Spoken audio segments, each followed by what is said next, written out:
5 degrees itself, we shall be having rising air column for it.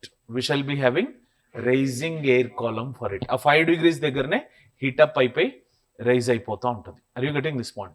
And when it raises upwards, what would happen is we tend to have no, ఇక్కడ నుంచి వచ్చింది కూడా ఇట్లే rise అయిపోతుంది కదా.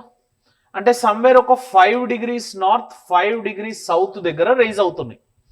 అంటే in between this 5 degree north and 5 degree south, there is no horizontal movement of air.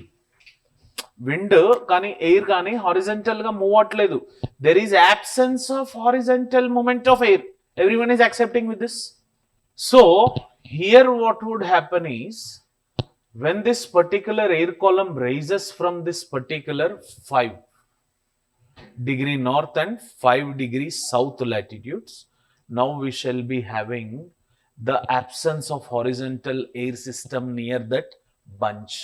So we have calm air conditions there. The weather conditions are also very calm. That's why the precipitation whichever happens in the equatorial region, that is very silent and it is simply like a white noise. You know about white noise? ఎప్పుడన్నా చదివేటప్పుడు మనం డిప్రెషన్లో ఉన్నప్పుడు, demotivate అయినప్పుడు, our mind is not stable అనుకున్నప్పుడు ఈ white నాయిస్ని వినండి. వినలేదా ఇప్పుడు వైట్ నాయిస్? ఓపెన్ చేయండి యూట్యూబ్లో.